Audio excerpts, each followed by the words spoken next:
The night has come, it's cold and losing my control. Your light is gone, and lonely darkness fill my soul. I wish that you could save me.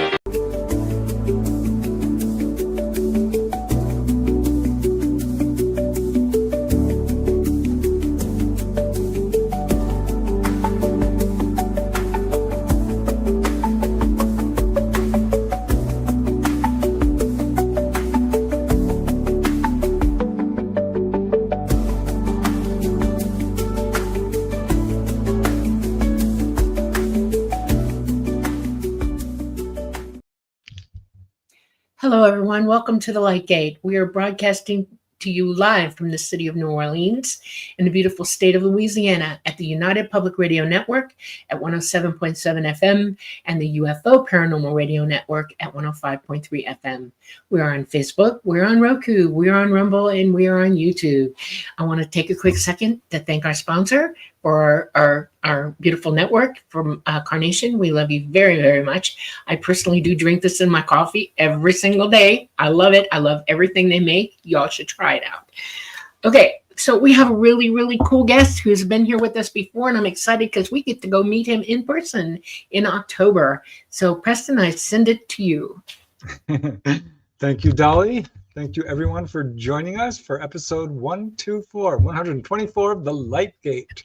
Truly appreciate you guys showing up every Monday. We absolutely have a great time, so thank you. I, of course, am your host, Preston Dennett, and my lovely co-host is Dolly Safran. Super excited about our guest tonight. I'll get to him in just a sec. I do want to announce I just started a new Facebook group called The Healing Power of UFOs, trying to counteract the fear-based narrative that our governments are putting out there, which I don't think is justified or true or warranted, really. So check it out, The Healing Power of UFOs. It's growing fast, just brand new. So that is a little bit of interesting news. And let's just see who we got here in chat. And I'll be quick, guys, I promise, because I do want to get to our guest as soon as possible. But I love to say hi to you folks, because it's because of you we do this show. So, okay, we got Teresa Levine. Hello, we've got Kaleidoscope Eyes. Kaleidoscope. Michael Kennedy bringing the popcorn. Always a joy to catch the light gate. Thank you, Michael. We got Cherise. We got Candy the Brave. And Tim Houston all the way from Oz, down under. Oh, nice. Yeah. John P. Adventures and the Owlman. And Louise, we can always count on you. Thanks for joining us. We have Olivia and Peak. Oh, thank you, Peak. Another one of our true regulars. We adore you. Owlman, I love to see these familiar faces. Happy Lightgate Monday. We got Robin and Namaste of endless kindness and generosity. Namaste. We love you deeply. Couldn't do it without you. Thank you so much. We have Tinfoil Hatter. No, you made it. We're doing good. You're not late. Oh, wow. All the way from Tasmania. That's very cool. Okay, we got My Bud. We have Robin and Candy the Brave and Bob Thorson, also very generous. Thank you, Bob. We truly appreciate it. Hope you're doing really well. And who else do we have here? Energy Shifter and Bambi Dudley and Max Meeks. We got Carl Mids and Summer Girl. And Eric Peterson representing Cincinnati, Ohio. Hello, Eric. Petersman. South Carolina. Wouldn't miss it for anything. Oh, that's awesome. Thank you. Wendy Parks staying up late in the UK. Thank my you. goodness. Thank Appreciate you. It. We have Feeding Five from Indiana. We're going all across the United States and the world. Very cool. We have Lady Spider Witch. Ooh. Lady Spider Witch. Yep. We have Oil Painter and Lengthen Super Sour. And Patsy Foister. Hi, Patsy. Thank you, guys. Amazing that you could all join us tonight. So that is awesome. We truly appreciate it. But I'm going to get to our guest. Just pop up the banner. And if you guys have questions, please get them in nice and early. Kurt. Very cool. Okay, yeah, our guest tonight is the amazing Chris Stiles. He is, of course, an amazing researcher and an author of at least 2 books, and I hope more. He is a returning guest, so we're very, very excited. And if you haven't had a chance to check out his shows, please do. But let me tell you a little bit about him. He is an active UFO researcher who investigates classic and select current UFO incidents that have occurred in Atlantic Canada. He holds to a, quote, blended view of the UFO phenomena that allows for both the ETH, the extraterrestrial hypothesis, and a significant psychological component, which is important because there is all kinds of stuff going on here. He is best known, of course, for his work on the 1967 Shag Harbour UFO incident and has presented at several MUFON symposia in both Canada and the US. He served as a paid technical advisor with several Canadian UFO feature documentaries such as Ocean's Entertainment, the Shag Harbour Incident, and Northern Lights. He has appeared in several US UFO specials such as Canada's Roswell and UFOs 2, Have We Been Visited? And in 2019 appeared in an episode of Ocean Mysteries with, get this, Celine and Fabien Cousteau, clearly descendants of Jacques Cousteau. He has also been on pretty much all the major UFO podcasts, of course, Coast to Coast, and many others. He's the author of 2 books on the Shag Incident, Dark Object with Don and Impact to Contact, which is probably the one you really want to check out, which is with Graham Sims. And his most recent book is so amazing, Sweep Clear 5, NATO's UFO Encounter. Oh, there's Duchess right behind you. Oh, boy. Thank you for warning me. Well, no. MUFON Canada presented Chris with an honorary membership in recognition of his lifetime achievement in ufology. How wonderful is that? And of course, he is organizing the upcoming Shag Harbour UFO Conference, which is in the first week of October 25. Here it is. Dolly and I are both presenting. We're super excited about it, and we'll be talking a little bit about that tonight, as well as many other topics. So let me just bring Chris on. Let me pull that off and pull Chris in. Welcome, Chris. Yes, thanks for having me again. Pleasure. Yeah. Charged up, looking forward to it. Yeah. Love your show. I love the format. I love the fact that you guys really appreciate your fans as much as you do, and that you let them know. I mean, others do that, but not enough and not as well as you do. I love your way of doing things. It's good, because anyway, yeah, no, I'm here to have talk about whatever you would like or whatever your fans like, or hopefully there's a few tough questions. I don't get many of them, but I feel comfortable with that because I'm one of these guys. I'm never afraid to say I don't know.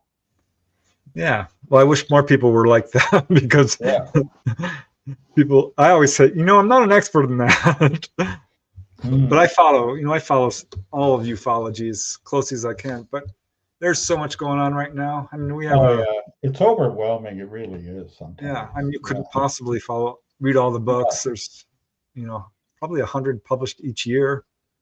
There's a major congressional hearing tomorrow, I guess. So that should be interesting. We'll see if it's more of the dog and pony show, which I kind of expect it will be. But I'll keep an open mind. Well, it's not the first time there was one in history. We've been down this road before. It has a modern twist to it, but there is a recurrent theme here. I'm afraid I have to agree with you. And it's disappointing and unfortunate. But I mean, I went through this years ago as a young fellow, so excited about the Condon report, and then we know how that went out, and every other attempt like that. So, but anyway, you keep open. Yeah, right. We'll see. I was really surprised. I was really surprised to find out that there was an actual congressional hearing in the 60s. And it wasn't like live broadcast on TV, and there certainly weren't podcasts then where people could watch it live, but one actually happened, and I finally got to see film of it. And it shocked me because it was held pretty much the way they're holding them now, just a whole different set of people in them.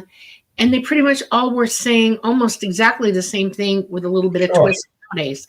And it hasn't evolved really, not much. And I'm kind of hoping to see it evolve. I want to see more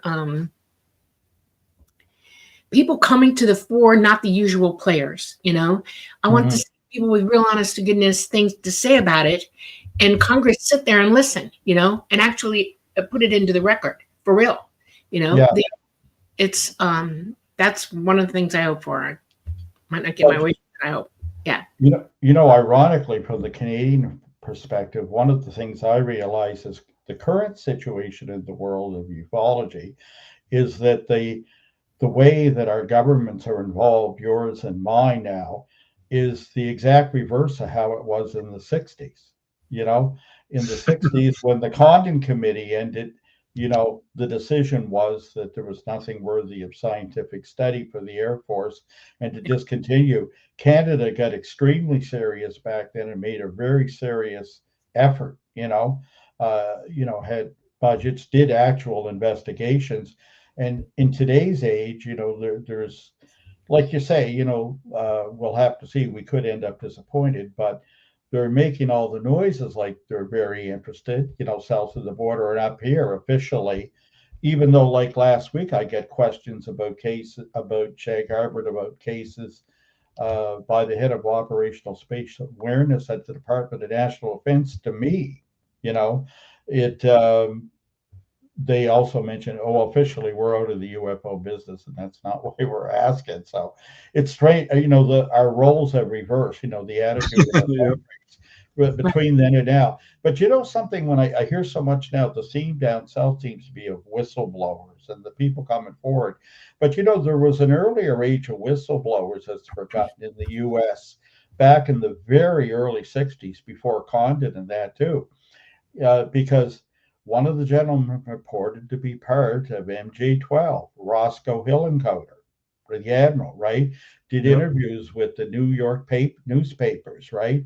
And he claimed that, that there was something real to it. And it was being held by the Air Force and, was very much a proponent for UFO reality, and that kind of period and how it eventually fizzled out is often forgotten, Yeah, what I'd really like to see is have Congress bring up a panel of well-vetted UFO contactees, like Whitley Strieber, Travis Walton, Chris Bledsoe, Dolly Safran, and just some people who have real contact and something to say about it, and get that, because that's, to me, the absolute heart of the phenomena.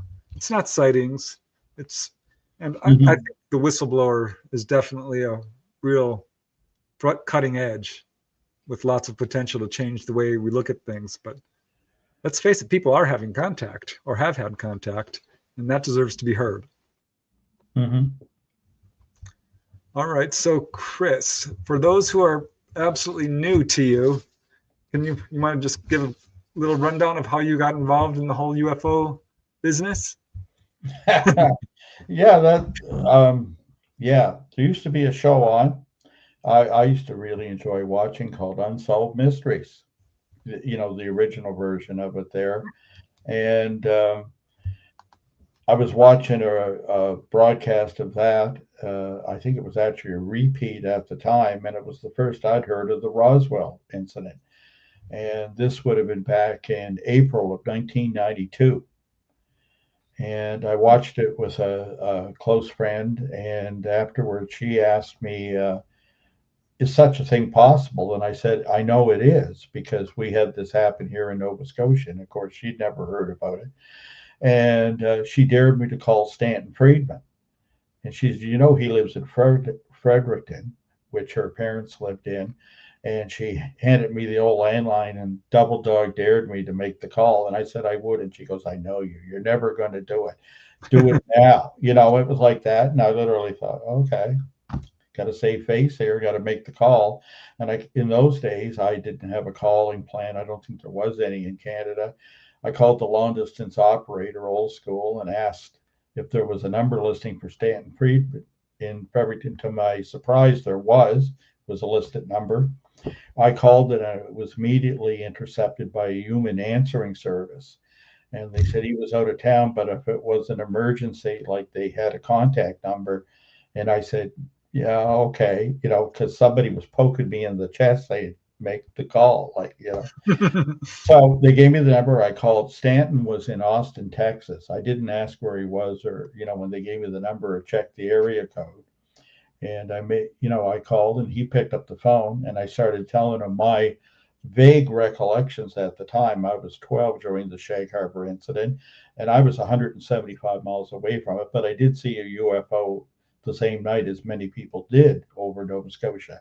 There were many reported sightings, and the one I'd seen had reached the newspaper here in the city.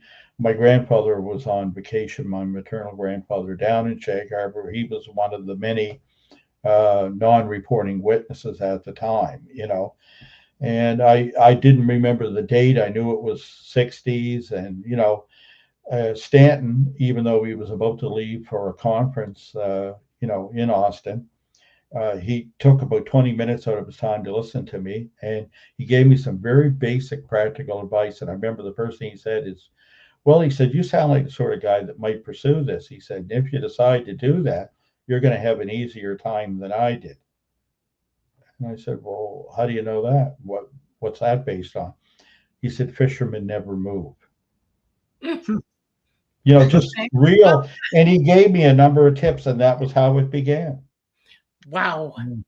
And then he said, I'm going to pass your name on to the Fund for UFO Research. And they sent me an application, and I sent it in, and they funded me to go to Ottawa and go through National Archives for 2 weeks. And I did. And one thing led to another, and the rest is history, But the thing is, what I called Stanton? He had not heard of the case, never heard of it. And, he was a UFO crash scenario specialist, right? And, but, who did? He called several researchers and close friends. And the first guy he called that remembered it well was, get this, first was Richard Hall, the late Richard Hall. And the next one was Phil Klass.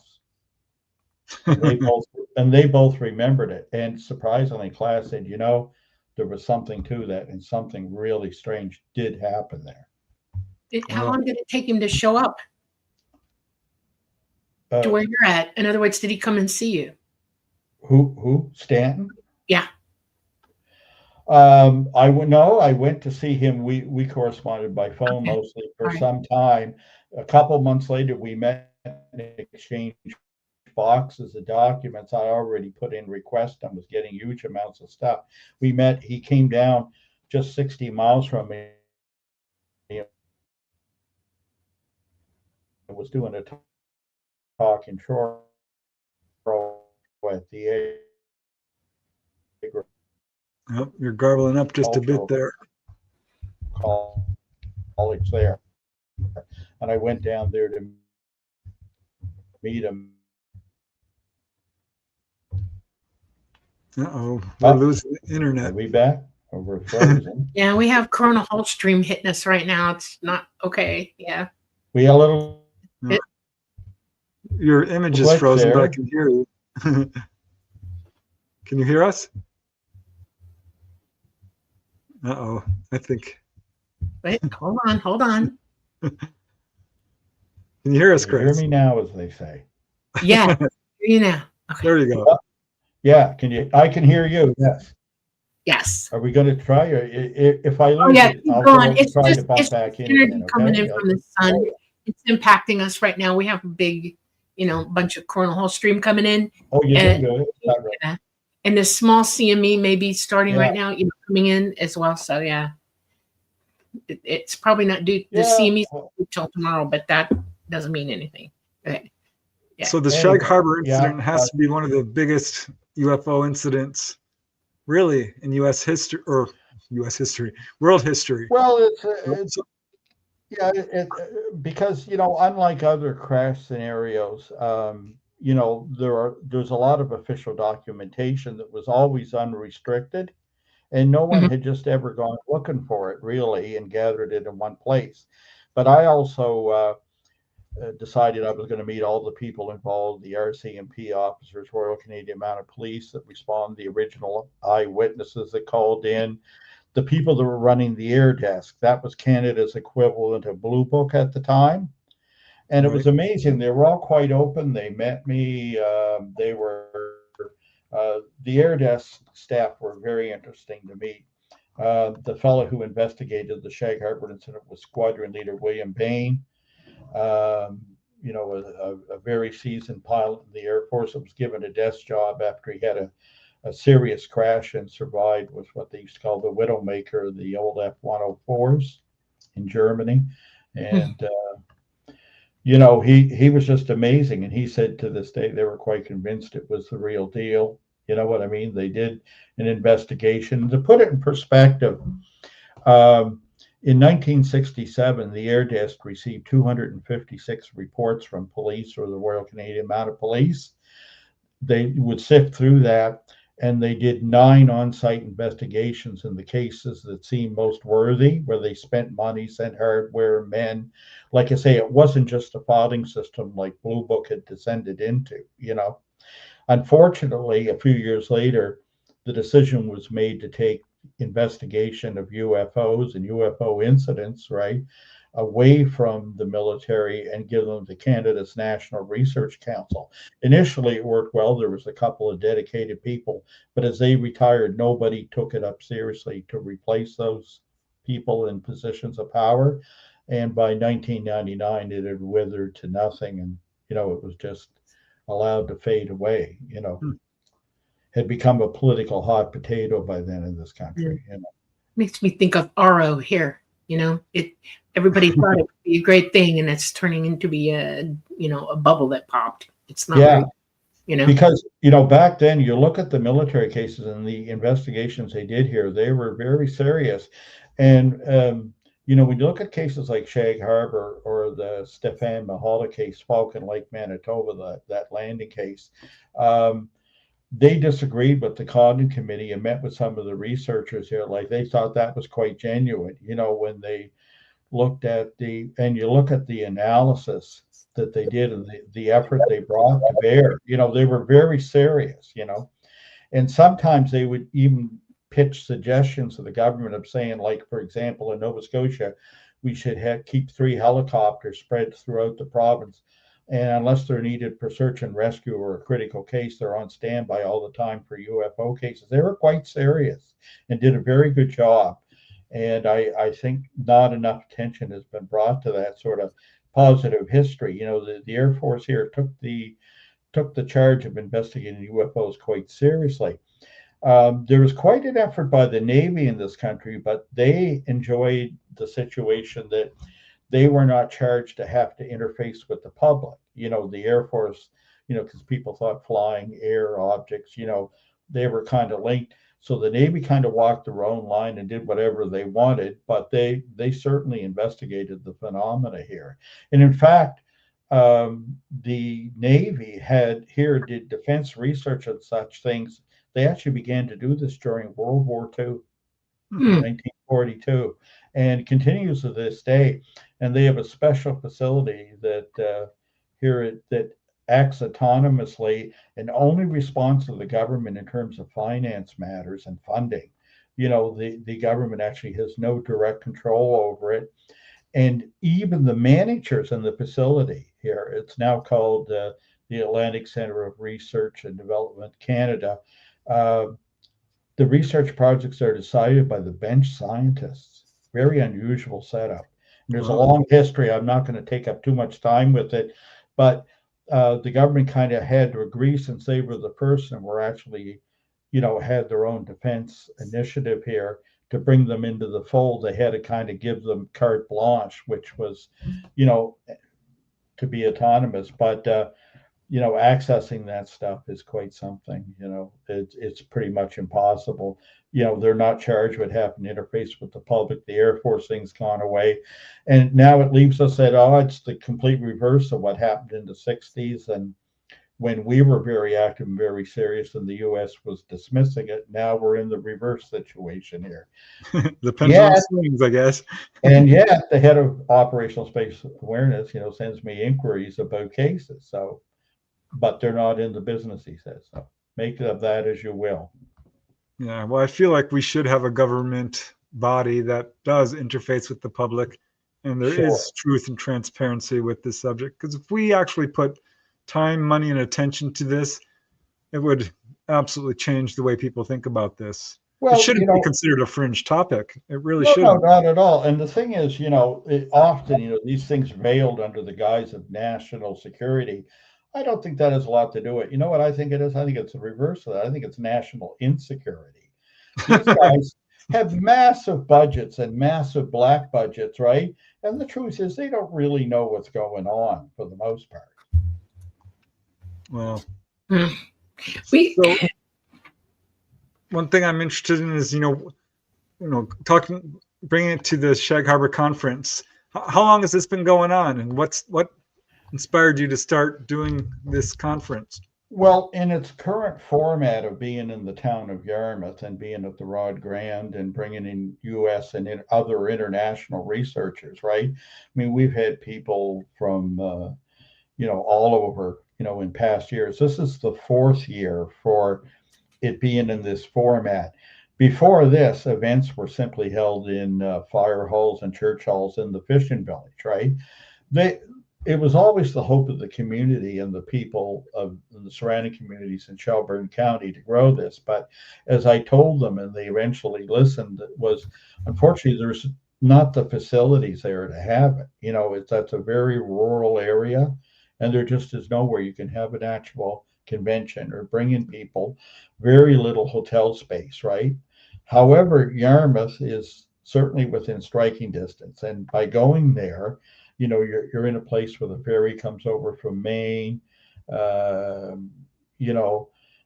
You can still do a tour from there to the area, yet people can be comfortable, and it's worked out well. The other thing is the community of Yarmouth, the county and surrounding other rural areas have supported it greatly. We get financial support and many other kinds of support from the communities. They've embraced it, which is great, and it's been to our benefit. And we had a hard time getting this thing started because when the decision was first made that we're going to crank this up a notch and go to the big town of Yarmouth, which is anything but,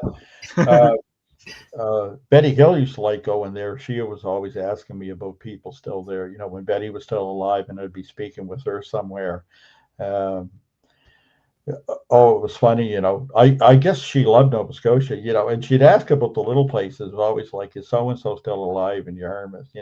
Is this fella still alive in Tatamagouche, in these little tiny fishing ports and villages, But boy, yeah, she was a card too, that's for sure. But so yeah, we had a hard time because when we were trying to give birth to this thing and crank it up a notch, next thing you know, we were into COVID, right? And all that, the restrictions of bringing people across the border made it impossible. And 3 times, it took 3 times before we had the first one, there was a chance of it pulling off. And then we had to dodge a few hurricanes. A lot of people, I know that they're not great on geography south of the border. When I say Nova Scotia, they're like, isn't that halfway to Greenland? And well, depending on where you live, it might be halfway, yeah. I know. In the US, continental US. But the thing is, we do get hurricanes. We don't get them often. When we get them, we usually get a good kicking out of them. I'll tell you, we've had loss of life here in the city of Halifax, even from hurricanes, and really have setbacks. But we only get a bad one about once every 10 years here. It's not Florida, But then again, I often call Nova Scotia the tailpipe of North America. It hangs out in there into the Atlantic, has its own little sort of subclimate, kind of like Cape Cod, you know what I mean? But we do get hurricanes. Yeah, I know. It's not because, man, it's going to be October. That's the one thing that I was thinking, please don't let there be a hurricane when we go. I've been sending messages out to the universe. just let it be. Leave it alone. No, Yeah, no, we no.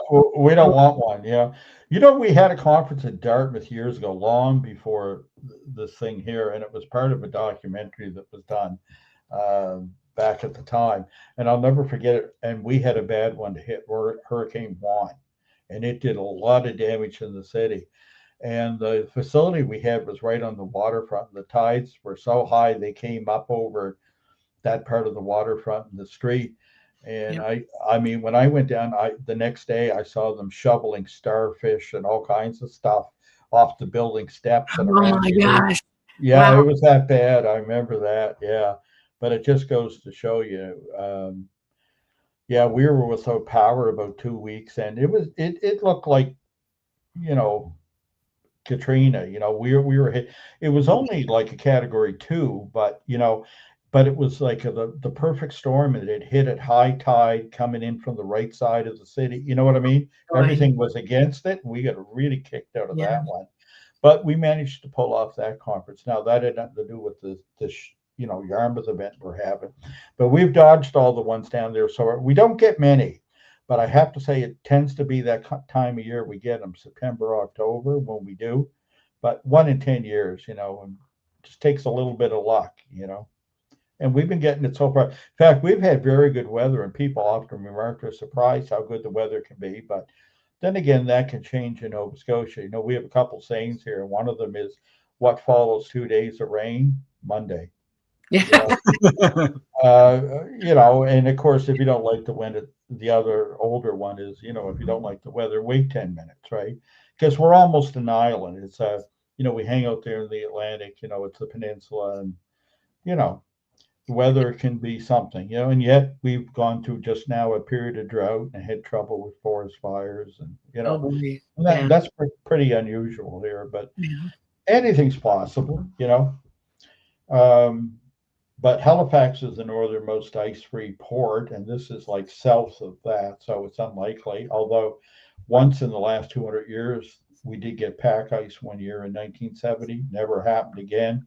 It was more to do with wind than anything had brought it down from Iceberg Alley. A Mhm. very unusual precondition. But I'm so looking forward to meeting you two guys there and being able to look. We're going to pick you up at the airport and go down like probably the Fundy side of the province and maybe come up the Atlantic. Hopefully, I can arrange that. Oh boy. That's But exciting. you Yeah. got to come on the tour. When they do the We Sunday. are. We're staying Yeah. for the tour. We're staying for the tour. Oh, And yes, that's the great, Yeah. that's the great thing about this too, because we know exactly where everything happened. There's no doubt about these cases, and we can take you back there. The Coast Guard will show up and fire some flares out where it happened, and Oh, okay.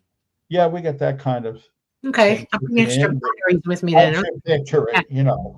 But there's no doubt as to the location. And the very last thing we're going to do, which ties in with my latest book, the Shelburne cases, will be at the gates of the base, which was Canada's most secret base at the time. The first 7 years of operation, it was a U.S. base on Canadian soil. It was the command control center, the central hub for the world SOSA system that the U.S. had built, right? Yeah. Sonar and magnetic anomaly detection to track Soviet subs, right? It operated under a cover story, and it has quite the history. We'll go right to the base. The buildings are all still standing. They're derelict, and usually we just go in the entrance a bit, and I stand there and I can point out where that NATO mission occurred, and I Okay. can name every ship that's there, U.S. and whatever, and Exciting. I'll be talking about that at the conference and showing excerpts from the actual ship's logs. And, this is not as told by Commander X. It's a matter of history. And it's like the Shag Harbour incident. I mean, it's a compelling argument for UFO reality. I mean, you got to admit it's unusual when somebody before he passed, like Phil Class, come up to me, wanted his picture taken with me, hit me on the back, and said, "Wow, excellent work you've done." He said, yeah."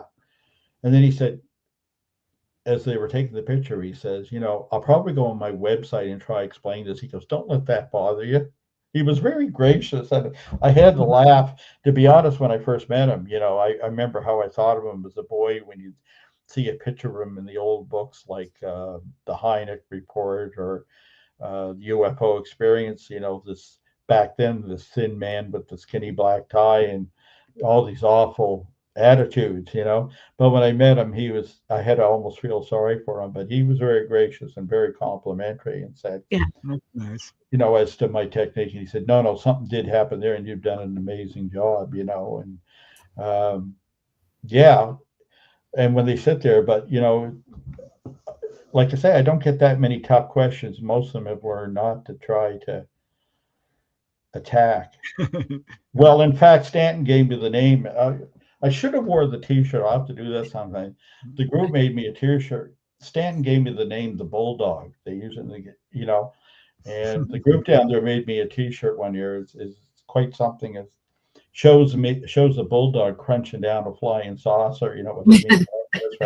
Gosh, it's got my name, Chris the Bulldog Styles, on it. You know, but Stanton said that at the start of one of the Canadian dog, and it just stuck. You know. Well, all right. So it's October 3rd to 5th. Yeah. What I thought might be interesting to do is just take a look at some of the speakers that we have. So here's Mark D'Antonio, who we had on the show, by the way. Yeah. Boy, he's going to be amazing if he's involved with a lot of things. And of course, everybody sees him on we see him up here in shows like The Proof is out there, and you know, many others, right? You know, and of course we know his interest in astronomy and video analysis, and I'm looking forward. Him and I have never met yet. It'll be the first time. In fact, and I've got a great little couple of shots I want to give him and get his analysis on that somebody brought forward recently. And I could have sent them elsewhere, but I was holding on to them for him.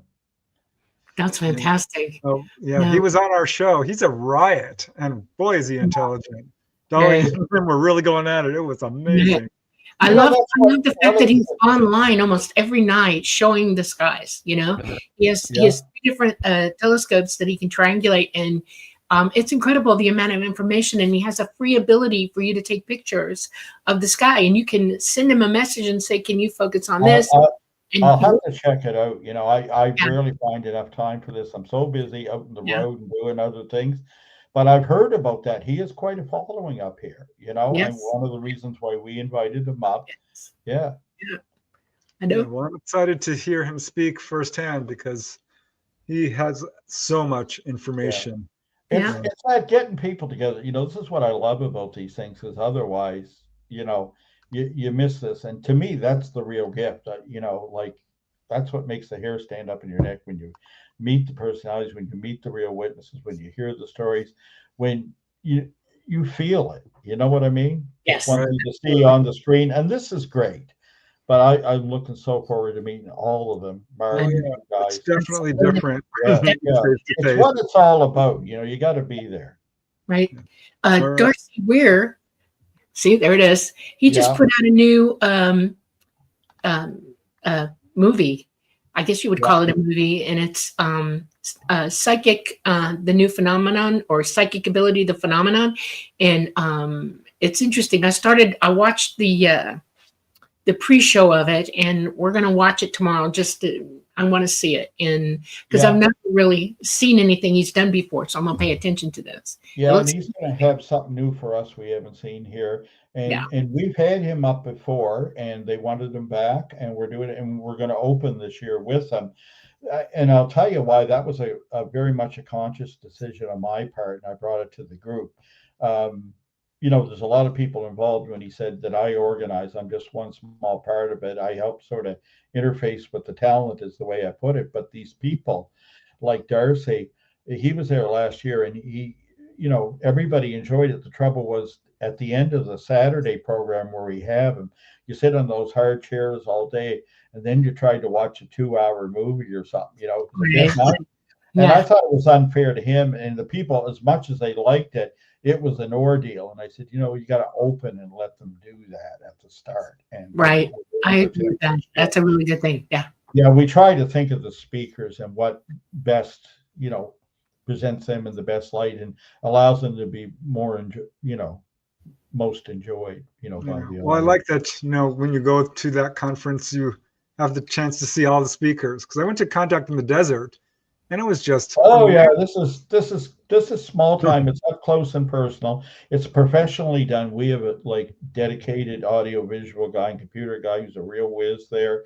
You know, where I kept telling them, you know, you have to do this. You have to make a certain standard here, but at the same time, it is up close and personal, and everybody makes time for everybody, and they've loved it. And you know, all those that have participated, we've had people come back a second time. God, we had Nick Pope twice. We had, and you know, we got a one great tradition here too. We've had a number of cases, and unfortunately it's happened with us. We had Kevin Randall booked earlier, and you know, his health issue came up, and but if God willing, we can have him back next year. We will. But we've had several speakers where we've held a spot a year or two, and they said, "Well, look, I'd like to come," and we do that, and we'll get them back. You know what I You mean? did that for us last year. We weren't able to make it. We were going to come, and Oh, then we. that's right. No. We strive to do that, honestly. Like, you know, Yeah.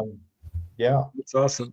Yeah. All right, so Mark Antonio is going to talk about how UFOs get from here to there. That should be interesting. And let's see, Darcy Weir, Puerto Rico UAPs. All right.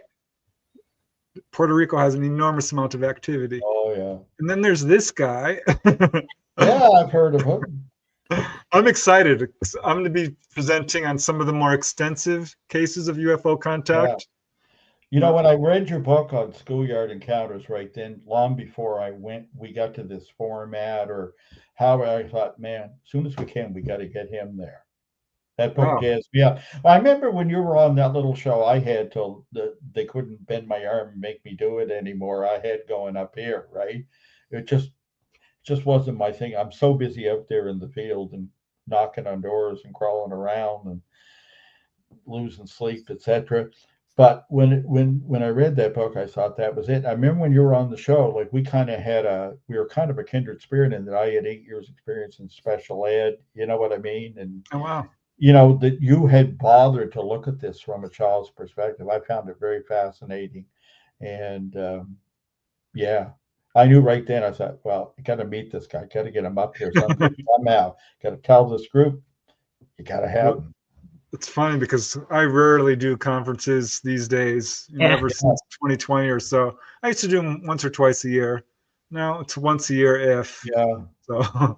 Well, I must admit, you know, and some people, you know, like I know people like Kevin Randall do very few, but when I call him, he says, because it's you calling it, we'll come, you know, like, and, you know, I hear that a number of times and you know, sure, they're being kind, but sometimes I do realize when they come and you meet them, you realize it was quite genuine. You know what I mean? They realize things are a bit different here, and the effort and the understanding, and you know, it's just different. That's all. You know, different's always good to me. You know. All right, and then we have this speaker who I've heard before. Yeah. You want to give a little bit of a preview about what you're going to talk about? Basically, how this all came about for me, and going to go through some of my experiences and stuff like that, and things that I've learned and what I know. And I do have one thing that I'm adding into it at the end of my presentation, and that is ET has given me a message to give to y'all, and so I'm going to tell you now that's coming. And that's the scoop. This has not been heard before, too. So no, they have a last message, and so it's coming through me. I've spent 2 weeks now being educated about what it's going to be, and I have to take dictation at this point. He's going to make me sit down one night coming up like in the next 2 days and write it down and let me polish it off so that I can read it to you, because I don't dare speak for them without having something to look at, because it's impossible. I want to be exact and they want me to be exact. That was the same one with the thing that we put in the front of symmetry. Mm-hmm. He did that dictation with me as well. So yeah, that's coming. And it's going to be interesting. Yeah. Yeah. Well, I'm excited about that because I haven't even heard this yet. So yeah. Just one more reason to come, Dennis. All right. And here's another speaker that's coming who we've actually also had on the show about, over a year ago, almost 2. Yeah. Now, I met Terry once before back. I was talking, and like I say, I don't travel much anymore. I certainly don't leave the country anymore. And we met in, I think it was 1997. I was speaking at the Pacific Space Center in Vancouver, and we met, and I can remember. And I remember afterwards, everybody was trying to get a chance to pick my brains a little more, and they were fighting over who was going to take me to supper. And you had the CSETI people, and you had MUFON, and there was UFO and other groups. And we ended up in this kind of crazy car chase through Chinatown, I remember. And I forget what group I ended up with, but I don't think it was Terry. So we've been talking quite a bit, him and I thought, yeah, well, it's time to finally have that conversation and give you the chance, right? But he's coming and bringing his wife, and looking forward to meeting everybody. Him too, of course. Yeah, me too. Because he is a contact. He's a twin as well, which I find interesting. Well, I didn't know that. I didn't know. You see that? Yeah. Well, yeah, he's absolutely had contact, and he's very knowledgeable on this subject. He's been on it for a long time. So that should be really interesting. Yeah. Well, I remember him being there, but that was back in '97. Yes, Wow. All right, and then we have. I don't recognize this guy. Who is he? Okay. Yeah. He's kind of a obsessive lone wolf, I hear, is how people describe. And here is a nice guy. Yeah, shows up unprepared, just wings it, but everybody goes, "What? Damn, hell!" Like, where'd he come from? Yep. I'm excited to hear, because this is an ongoing investigation. As I know from writing books and doing investigations, it never ends. It's always an open investigation. No, and I never go down there without something new. It may not be big. In some years it is big. Like when I finally made the Shelburne breakthrough, that was big. And oh boy, the next thing you know, they had me on all the big shows for a while. And I couldn't believe it when I went on. It didn't stay there that long, but for a few days, a book specialized at Shelburne was like #1 and #2 for a few weeks there of the UFO books when they were waiting for Imminent to come out there. So I was shocked at that because none of the others had done that well on Amazon in the past. So, but if it isn't that, sometimes those little things, last year I named a member of parliament where his staff back in 1994, and I said the amount and what member of parliament was, and had tried to get me to stop and offered me $50,000 to stop back in 1994. Yeah, and people were shocked because and I'm saying and somebody come up to me and go, "Aren't you afraid about being sued?" I said, "Well, it ain't happened yet. We'll see if it happens. I'll let you know by next year." And of course, nothing's happened. Then again, lawsuits in Canada is kind of a joke. You don't. You don't get it. It's not that different here. The lawyer, you'll probably end up with a lawyer's bill afterwards because he didn't get enough out of it. That's kind of the way tort law works up here. I wrote an article once for UFO Universe magazine about the alien clown connection, because some people as little kids see ETs come in and have screen memories, I guess, as clowns. A clown tried to sue me. Not kidding. Yeah, the editor of the magazine called me up. He's like, "Well, we're being sued." You're kidding. Yeah, defamed clowns. The last time there's been very few that somebody said they were going to sue me. First of all, apparently I'm like, yeah. He tells me, and he says, "So what do you say to that?" And I said, "Well, you want to give me the name of your solicitor, your barrister, lawyer, whatever you call it." I said, "And he can meet with my lawyer." I said, "They're very nice people. I'm sure they'll get along and work this out like good day, But yeah, we're not near as litigious as the U.S., but I mean, actually, it's starting to get that way here a little more. But in the end, it's still not worth it to sue someone in Canada, generally speaking. Unless you're suing the government, but then you got to win. Then you got to win, and they make it difficult because up here, if need be, sometimes they'll change the legislation, or the act to prevent you from winning. Yeah. Well, the Citizens Against UFO Secrecy here in the U.S. tried to sue the NSA, National Security Agency, which of course didn't go well. But it did go to court, and they did get some documents released, but they were completely blacked out. So they basically proved the cover-up. Something. Okay, here's the surprise here, right here.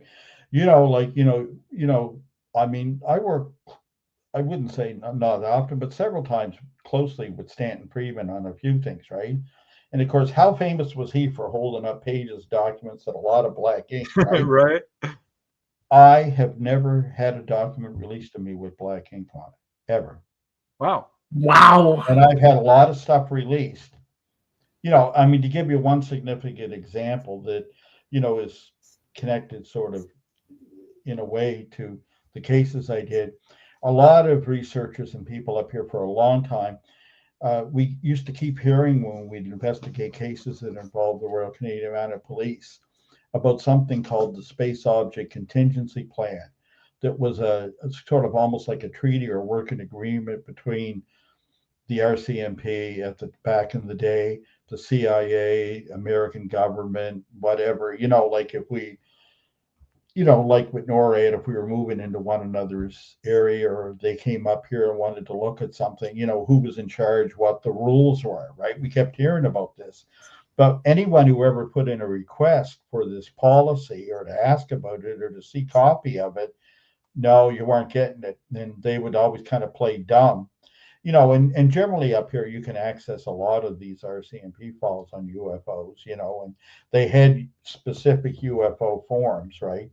We're kind of lucky up here because with that police force, it operates locally, provincially, and nationally as a police force. And, they have very strict standards, unlike, where a county sheriff down in, one of the smaller counties in the US state might be able to say, no show here, go away, it's nothing, and there's no one to answer to. They can't do that up here. They investigate anything like that as a disinterested third party and write it up, and that's that, Well, anyway, every now and then, one of the older Mounties, you'd be talking to them that say, well, we had to check with the Space Object Contingency Plan on what to do. This American guys came up, or the CIA showed up and wanted us to take it there or whatever. And they say, no, we don't get training in this when you inquire, but we call the provincial headquarters and they check the book there on what the procedure is or who's allowed, right? Generally, any bona fide U.S. agency could ask for an RCMP escort and be allowed access. And however, if Canadian Armed Forces showed up on the scene, they're the lead agency always and take, but up to that point, the Americans or another nation even that was a signatory to this. But when we used to try to find this, you couldn't find a copy of it. Well, I eventually did get it released. There's a chapter about it in the Shag Harbour book I did with Graham Sims about it, right? Called the Master Plan, and we had a laugh because when I finally got it released and they sent it with no redactions in it, and it was an amazing thing because it would say like how far to keep the crowd back, if there was radiation, depending on the direction, what U.S. people could request from us and what they had to comply with and blah, blah. There was a lot of detail in it. Well, the thing was, I mean, it was a shocker. But when it got sent to me, and they sent me this huge hard copy of it, I remember, on legal size paper. And when I looked at the title, it had the Space Object Contingency Plan, AKA also known as, get this, the Master Plan. So we had to laugh. I thought, what a poor choice of titles. And the gentleman I was dealing with, who was the chief RCMP archivist, Sergeant Maurice Laferriere was his name. It's all written up in the book. He said, yes, I don't know who picks these names. Very poor choice of words. Try not to read too much into that. I said, and we were laughing. I said, I will try, but what agency produced that document? The Royal Canadian Mounted Police. They did. And what happened is they used to deny it. But here's what happened, Dolly. This is a great story. It's a chapter in the book, the impact to contact, right? And what happened is I was looking for some RCMP files. You see, there's a strict thing here. Like, say somebody has a UFO event, and and they investigate everything, even an abduction or something, right? Anyway, you get a local depot investigate a case, right? They write it up. It stays on file there for 1 year. After a year, it's sent to RCMP headquarters. It stays there 3 years in case it's reopened or some follow-up or cross-reference happens. After that, it's sent to National Archives, at which point, and this is my version of it, it disappears somewhere for 15 to 20 years in one of those warehouses, like at the end of Indiana Jones, yeah. yeah, Indiana Jones. And if you're lucky, it'll eventually resurface in a collection that you can package or borrow, right? So Yeah. we're always trying to get the reports before they get sent to, well, actually, it's called Library and Archives Canada now, one of our many rebrandings, you know. Well, I was trying to get these RG 18, Records Group 18 reports of the Mounties, and oh, Chris, you're too late. We're so sorry. We just cleaned all the files. We got nothing here. We just shipped them off to National Archives. Blah, blah. Sure. And Yeah. I'm like, yeah. Yeah. And I said, okay. And she goes, I could go back and look, Chris, but she goes, I did it myself. And this was, it's written up in the book. It was a Corporal Lise Lachance, you Mm. know. And the corporal says, you know, the only thing there was just some old policy document, and everybody up here had been looking for this thing for years. She said space object plan or something like that. I jumped up off the couch. I was like, that's it. That's what I want. And there's this silence, Wow. and she goes, no, that is not what you want. She says, I have your request in front of me. And I'm just making this up as I go, right? I'm winging it. I'm going, no, that is what I want. I just didn't know what it was called, right?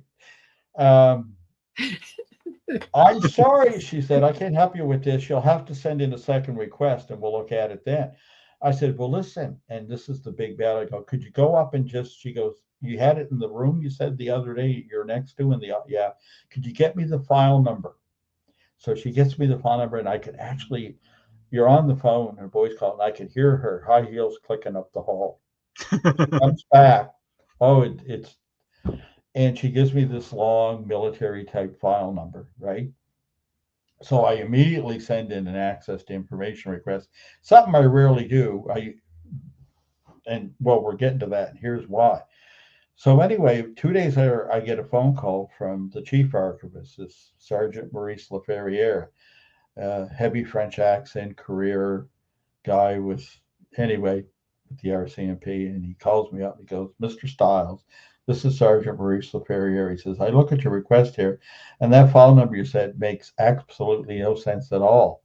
Oh, I said, I'm sure it's correct. I said, I was talking to Corporal Lachance. I was actually looking for some UFO reports, but I guess they've been transferred to National Archives. I said, I had to repeat the number to me twice. Well, he says, I can speak to her, but I don't know. He says, I've never seen a number like this. And I said, well, she'll know right where it is. She can show it to you. And he's starting to sound very disinterested. And you can hear his voice fading. And he's going to put down the phone. And I'm saying, well, I'm sure she'll know where it is. You be sure to ask her. I said, because she read from it to me. That wasn't true. That was the. Oh, she did she? And he goes up the hall, and I thought, oh God, what have I done? You know? Yeah, you did. No. He calls me back 10 minutes later. He says, yes, I know what you're talking about now. You do? Okay. Wow. He said, I think I can help you. He says, but this is not going to happen under the Act. I'm listening, I said. Why is that? Because I would not have enough time. He says, under the Access to Information Act, I have to respond within 30 days. I can ask for a 15-day extension, and that's all I can do. And that's not going to be enough time. And I said, why is that? He said, because I'll need permission from Ottawa, from Washington, and every provincial capital before I can release this. Yep. And I said, well, I'll tell you what, Sergeant. I said, I'm a very patient guy. I'm in this for the long haul. I said, so if I can get monthly verbal updates from you on the phone, if you want to give me a call, as you've been just so kind to do, I see no reason to complain to the Information Commissioner of Canada. So do we have an understanding? Yeah, I think we do, he said. And true to his word, he called every month saying, I've got the letters back from Regina and from Halifax and Washington, and, you know, and eventually they released the whole thing to me with no redactions, no blacking. They paid for the cost of it and everything. Far better service than we get out of Library and Archives Canada, by the way. And that's how I got that released. You know what I mean? But in my estimation, you've done the impossible. Because see, I'm telling you, working for the government as I have and the positions that I have, I can tell you absolutely at no time and in no way would that ever have happened, ever. Yeah, So, but you got to think like the government. Here's the thing. Here's what happens. mhm, Say I didn't have the knowledge and the experience up to that point when I was trying to get this, and was willing to stretch a little and stretch the rules a little there to get it. Um, if I had just asked, and it was somebody up there, like unlike this sergeant, but say some new staffer, right? They would look at this and think, "Well, I can't do this within 30 days." So they just say, "No, we can't do that," as a matter of procedure. They're not going to explain to you. If right. you ask me outside the act and give me leeway, we can negotiate something here. And often I've looked for files and you start saying, well, what's the problem? And you start digging at them. And sometimes, not always, they'll fess up to it and you say, well, listen, and then you start to negotiate. And this is how I've got a lot of it. But it's only in the last years, and I mentioned to Stanton, and he was going, I said, look, you go through my file cabinet, all the old hard copy stuff before I did a lot of the electronic. No black ink anywhere on any of it.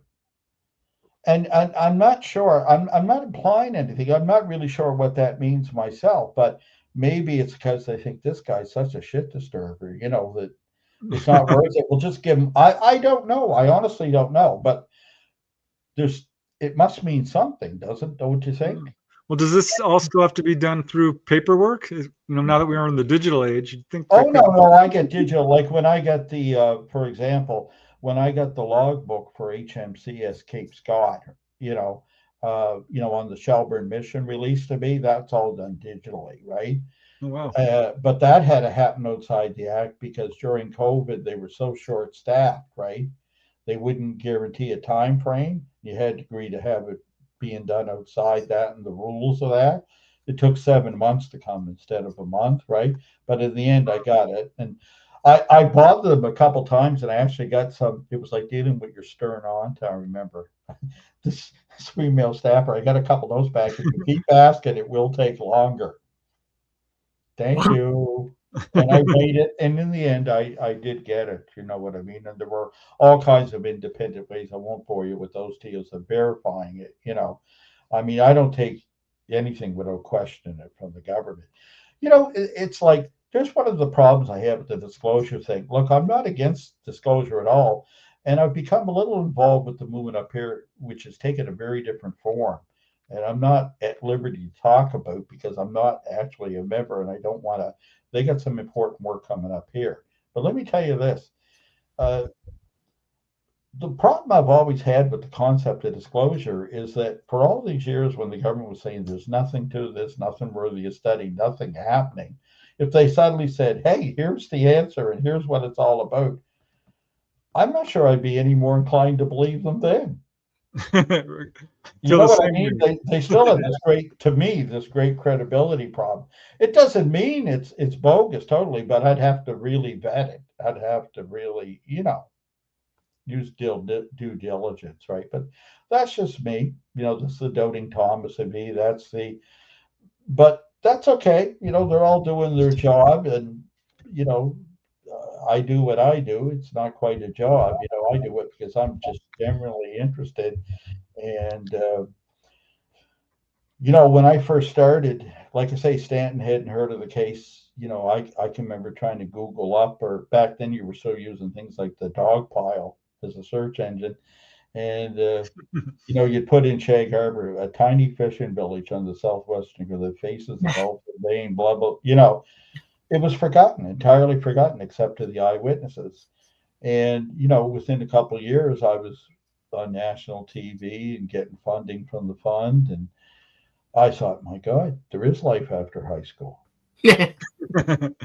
But I was serious, I'm not making light of it. But a lot of the people I thought were serious, I discovered weren't serious enough. And, it's just been that's how it unfolded for me. But like,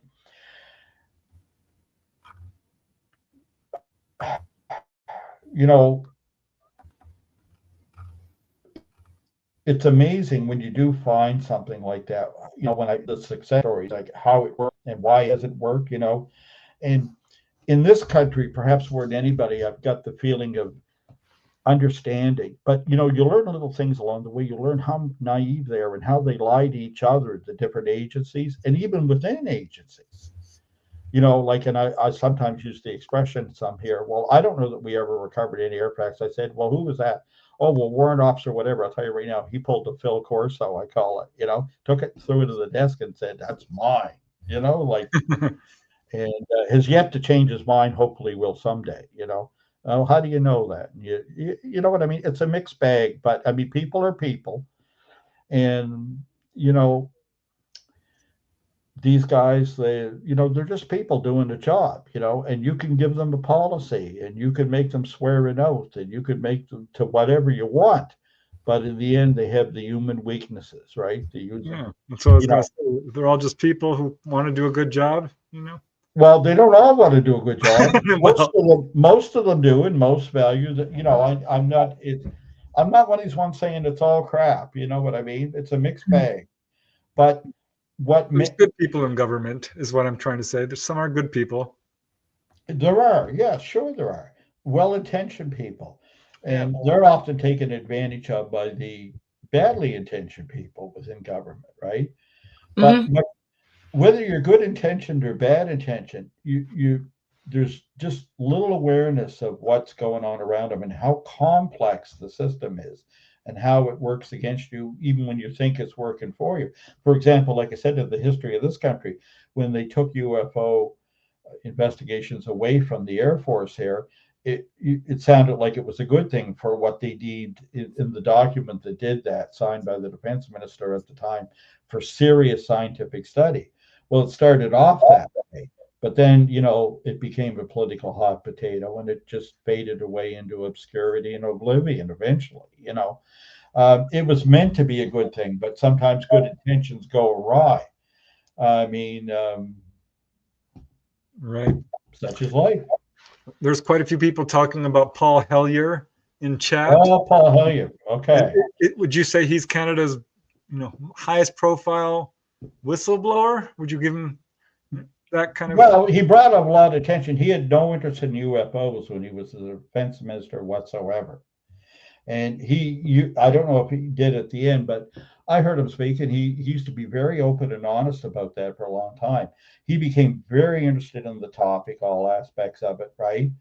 And but while he was serving as our defense minister, right, it was a unique time in Canadian history. And here's something many people have forgot, but it's verifiable. You can go online and look this up. We had two defense ministers at the same time. Canada still had a large military in peacetime in the 60s. We certainly don't now. For example, like we had a 60 ship Navy. We don't Wow. have anything like we need right now. But it was a time when the government was cutting back, and they were bringing about a very unpopular policy, popular within and without of the military, called unification, creating a single armed force. Mm. And Paul Hellyer was the fall guy for that. They'd given him that, and it ended up destroying his political career, right? I mean, he did a lot of good work. I could go on about the other things he did, but at the time he wasn't involved. All the UFO matters were handled by the other defense minister. You never hear his name. It was Leo Cadieux. And any document I've ever found signed, including on Shag Harbour, is signed by Leo Cadieux, not Paul Hellyer. Um, like I said, I met Paul Hellyer, when I got to chat with him. He had a very honest interest, and he attributed, of course, to first reading the book. You probably heard that. Was it the day after Roswell, right? And he certainly became and was a proponent for it, and, brought a lot of attention to it. But he was not involved, had no personal interest, and no professional involvement with it in his role. He was so tied up with reorganizing the armed forces, right? I used to feel so sorry for him, because he became, for a period, identified with unification. When you came to a large military city like Halifax here in Nova Scotia, was a huge port then. He was he couldn't walk the street safely. He Wow. went down to the Dockyards Way and 9,000 people showed up to block his way. You know what I mean? It was very controversial, right? He was the face of that. His political career, he didn't get reelected, right? He left the Liberal Party, tried to join the New Democratic Party up here. They wouldn't have him. He created his own political party. I felt very sorry for him. He was used by the Liberal Party here, to bring about this unpopular policy, but unfortunately, but he did a lot to promote aspects of UFOs, like I say, in his post political, life, right? And but no, he had little involvement then, at the time. I mean, there were a couple things he did things, but they were more ceremonial. Like I can remember there was a Centennial Project, Canada's 100-year anniversary back in 1967, when Yeah. they used to have these silly projects, like you paint a rock and you put the prime minister's face. It could be any stupid thing. I remember they used to have ads to encourage this. I was 12 at the time.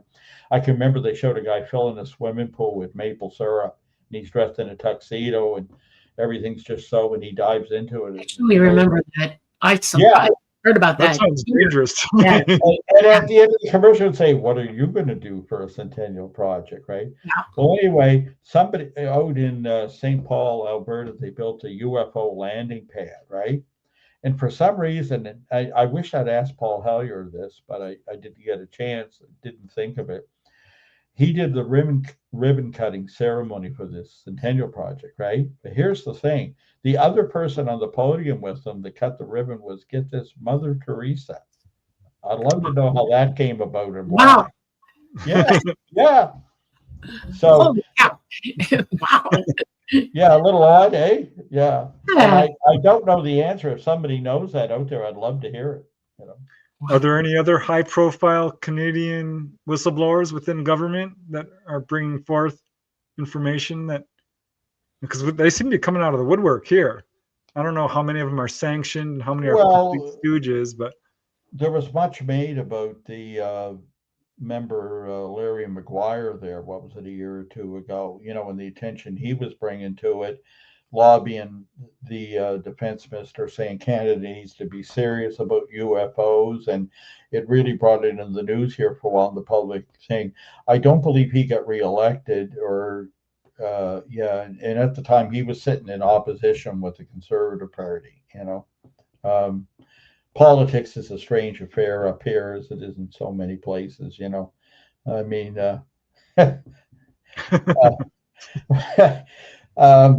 yeah, and I've never seen a period where U.S. politics influenced us so much.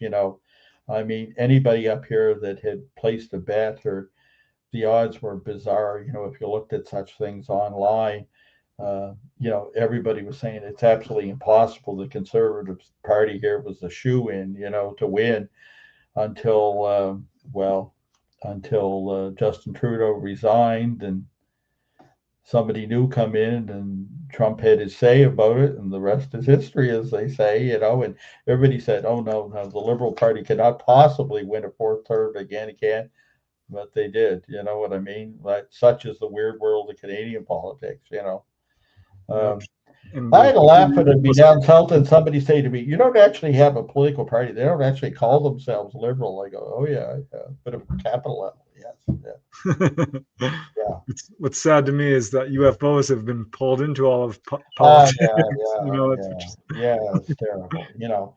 I have to say, though, there's a little hope. The one thing when I watched on television, when you have, the testimonials and that before Congress or some subcommittee or whatever in the U.S., right, that they appear to be kind of bipartisan. You know what I mean? People will show up and treat it seriously from both parties.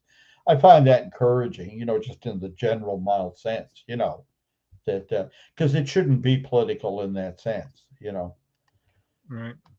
Let me see. Joyce Aldrich, who's from Canada, is asking about the MP in Montana. McGuire? Yeah, Larry McGuire. Yeah. I'm not sure. I don't think he got reelected, and he was sitting in opposition at the time. He wrote that our defense minister at the time, Anita Anand, saying that we need to be doing things like the U.S. is doing before Congress, but we also need to just create a public agency that takes reports, and we need to get serious about the UFO topic, And it got attention here in the media and that, but eventually, there was a real news day when they didn't have a slow news day, and in time, that effort and the impetus of that faded. But yeah, there's nobody here that from a political end is really pushing it. But I can tell you there's something afoot amongst the Canadian disclosure movement. I think in the near future, over the next year or two, you're going to hear a lot more. And I don't think it's going to mirror what the U.S. is doing on it, but it's something that, I think we'll see where it goes, but the attempt is to do the things like Larry McGuire did, right, and to present a forum and a way to contact all of our MPs, right, and I know I'm quite willing to do that, with my local MP, and in the province here we enjoy a lot of support, from people. But, it's time that the topic, the phenomena, not from the sense of view of tourism or what they can get out of it, but it's time that, it defines so much about who we are as a species, as a culture, we need to look at that bigger picture. And, if you don't, you can dismiss the premise, but I think you still need to recognize the importance of how it reflects what we are, regardless of what the ultimate truth is or what you're willing to accept or not, and it's a hard thing to do, to change minds. I know this is somewhat different. I can remember, for example, back when his acceptance speech there, when, Obama won his first term. You know what perked up my ears? I'm like, oh God, U.S. politics. I'm going to myself, yeah, like what's going on? I thought, but it was kind of historic, him winning. And I thought, I'm watching it. I'm not really listening. But in his address, I can remember the one thing I thought, well, boy, you never heard that before, when he was talking about all the people that he welcomed and that considers and that should have a say or concern of the government, was when he mentioned atheists. And I thought, boy, he's got to be the first to say that. You know what I mean? But he was trying to convey how inclusive he wanted things to be, right? But just when I heard the word, I thought, I can remember, kind of woke me out of going, oh God, yeah, get on with it. What's on after this? On TV, right? And I'm like, atheist, God. Now there's a change, a small change, but in terms of just acceptance, right? And I thought, odd, Well, I wish we would get a sitting head of government to just say UFOs are real while they're in office. It's pretty simple.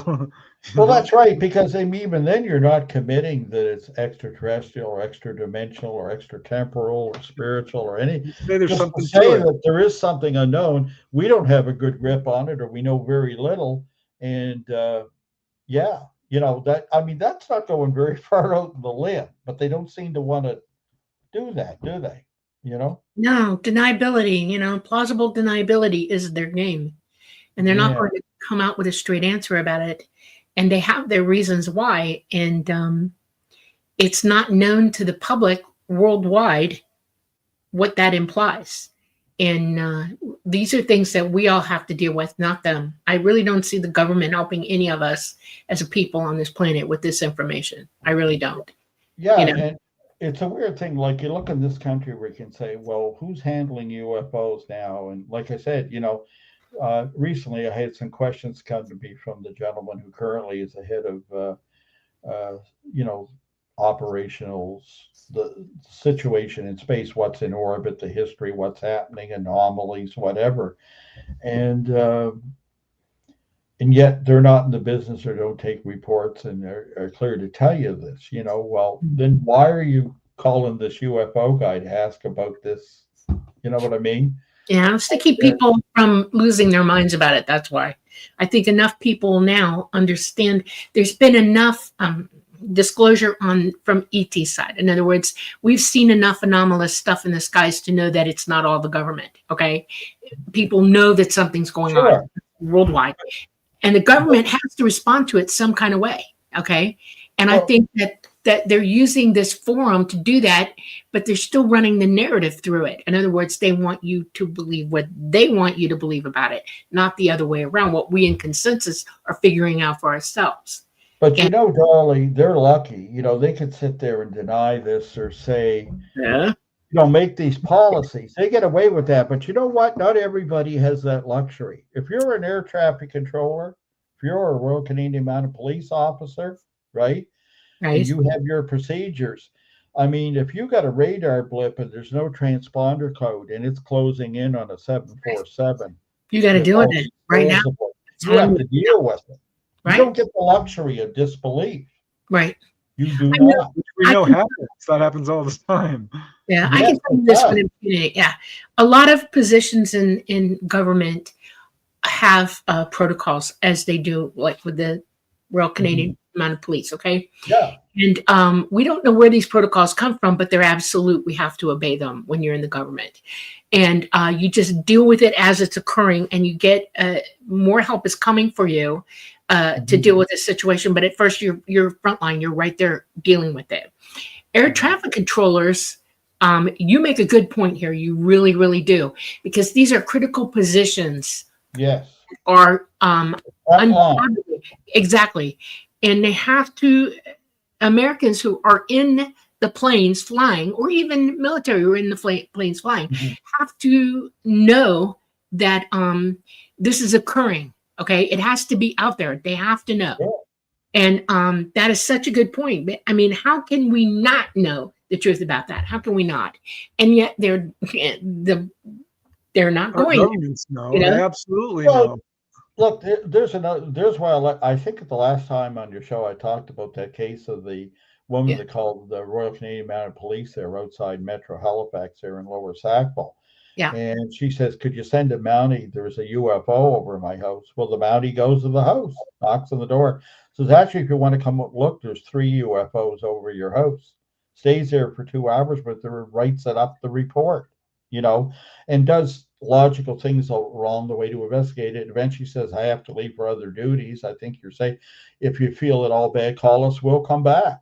I mean, that's taking it seriously. An air traffic controller, lives may depend on it. Seconds might matter, right? I mean, in fact, in Shag Harbour the night before, there was a near collision with a Pan Am flight there out of JFK that was going over. That's written up. That's the last chapter of the book. I have the statement that the co-pilot signed, when the first officer here with me, and, they don't get the luxury of disbelief. People don't realize that, the government, the officials, the suits, right? The politicians, they can sit back and play a game with this. They can sit there and say, well, and like you say, Preston, they can't go even so far as to say there were UFOs, let alone what they might be. They can't go that far. But, they throw some poor bugger out in the field and he's not trained on this. And suddenly he's face to face with the unknown and got to deal with it and wing it. That's why in the, my book there, Sweep Clear 5, I've heard so much feedback when I meet the men that read this book that, I had in the case, the dedication to them. And I say it, and look, I've seen these guys come back and thank me so heartfelt for this. In the book, there's a little dedication. It's one brief paragraph. Are you okay if I read it? Just one short. Yeah, absolutely. Since this book is dedicated to the men who served in both the U.S. and Canadian Armed Forces during that tense and difficult period of our shared military history known as the Cold War, I recognize and respect those who have shared their stories, and I equally respect those who chose to meticulously honor their oaths of secrecy to the very end. It's far too easy to criticize and cast judgment without considering the perspective of those who are expected to follow orders and confront the unknown if need be, while never being permitted to publicly acknowledge its very existence. Right. Yeah, which is such an This is what we expect. We put some young guy in a uniform out there. and say you go over the side of the ship, you approach that object, whatever, you come back with an answer, you write it up, But Right. then again, once it's deemed, a secret case, right? You're not even allowed to admit it ever happened. You Correct. can't ask anyone about it. You can't seek Right. counsel or treatment, Right. nothing. You're on your own. These Right. are victims. Yeah. And if you don't do it, you will be ousted or worse. Sure. That's the hard part. That's the You're, reason you don't talk, because they you're know toast. what happened. Yeah. You're toast. Yeah. And it's the most unfair thing. And I was so lucky. I mean, the first case I ever looked into was Shag Harbour because of the unusual way I came to it, and that anyway, that's one thing. But the difference between Shag Harbour and the Shelburne case is so different. You think, okay, Nova Scotia, water, ships, plane. They couldn't be any more different. 1967, 1960, the time couldn't be any more different, right? And the thing is, Shag Harbour, things were always unrestricted. It just, they canceled the search, everybody went away, but it was never secret. They couldn't hide it anyway. It would be like the FBI trying to stop rock and roll. It was too late. You can't shut down all the stations. You can't. Too many people seen it happen. Too many people responded. It was different. But Shelburne happened underwater, out of sight of any civilian.